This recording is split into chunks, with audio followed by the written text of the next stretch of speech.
Bapak, Ibu, dan saudaraku yang terkasih di dalam Tuhan Yesus, para katekis yang saya hormati, sharing saya hari ini didasarkan pada Injil Markus bab 9 ayat 41 sampai dengan 50. Kita mengerti, kita paham bahwa setiap orang itu mempunyai tubuh, setiap orang mempunyai jiwa, dan setiap orang mempunyai roh.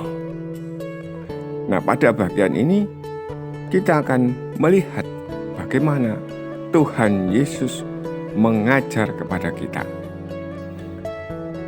Kita dikaruniai juga hal-hal yang baik dalam diri kita.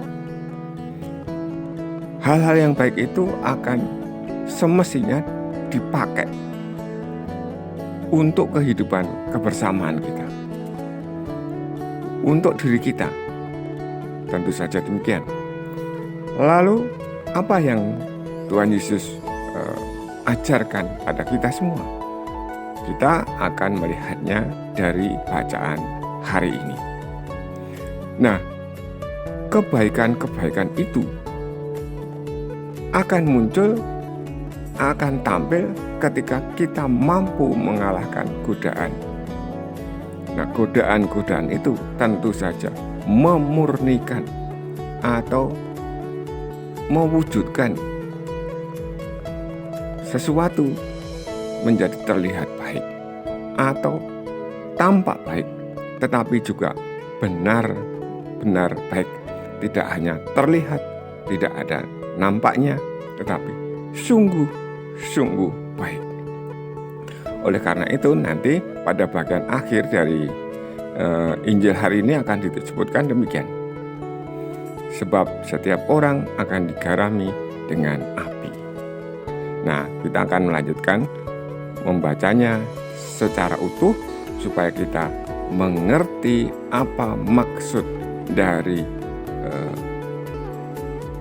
pengajaran hari ini. Inilah Injil suci menurut Markus. Pada suatu hari berkatalah Yesus kepada murid-muridnya, "Barang siapa memberi kalian minum air secangkir, barang siapa memberi kalian minum air secangkir oleh karena kalian adalah pengikut Kristus, ia tidak akan kehilangan ganjarannya. Barang siapa menyesatkan salah seorang dari anak-anak kecil yang percaya ini, lebih baik baginya jika sebuah batu kilangan diikatkan pada lehernya lalu ia dibuang ke dalam laut. Dan jika tanganmu menyesatkan engkau, penggalah, karena lebih baik bagimu dengan tangan terkudung masuk dalam kehidupan daripada dengan utuh kedua belah tanganmu masuk dalam neraka, ke dalam api yang tak terpadamkan. Dan jika kaki menyesatkan engkau, penggalah, karena lebih baik bagimu dengan kaki timpang masuk ke dalam hidup daripada dengan utuh kedua kakimu dicampakkan ke dalam neraka. Dan jika matamu menyesatkan engkau, cungkilah, karena lebih baik bagimu masuk ke dalam kerajaan Allah dengan mata satu, dengan bermata satu daripada dengan bermata dua dicampakkan ke dalam neraka, di mana ulat-ulat bangkai tidak mati dan api tak pernah padam. Sebab setiap orang akan digarami dengan api. Garam memang baik, tetapi jika garam menjadi hambar, dengan apakah kalian akan mengasinkannya? Hendaklah kalian selalu mempunyai garam dalam dirimu dan selalu hidup berdamai seorang dengan yang lain. Demikianlah sabda Tuhan. Bapak, Ibu, dan saudaraku yang terkasih, para katekis yang saya hormati, setiap kita harus mempunyai garam. Dan garam itu seperti tadi dikatakan, sebab setiap orang akan digarami dengan api. Kita semua akan di dalam pemurniannya ada di dalam lingkungan godaan. Godaan apa saja? Ya, godaan terhadap tubuh kita, terhadap jiwa kita, terhadap roh kita. Nah, akhirnya kita harus mempunyai pula garam yang masih bisa menggarami.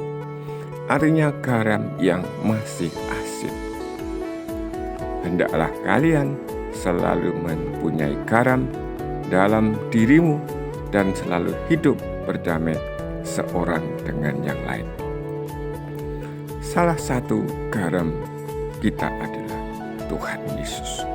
Salah satu garam kita adalah kasih. Semoga kita semua di dalam Tuhan Yesus yang adalah kasih, yang akan menyambungkan, yang akan mengantarkan, menjadi perantara antara kita yang tubuhnya, yang rohnya, yang jiwanya selalu tergoda, akan dimurnikan untuk sampai kepada Bapa di surga. Semoga kita mempunyai garam itu di dalam diri kita, dan kita meskipun sekecil apapun, kita masih mampu dikuduskan Tuhan. Kita masih mengakui, masih percaya, masih menyandarkan diri kepada Kristus. Amin. Berkah dalam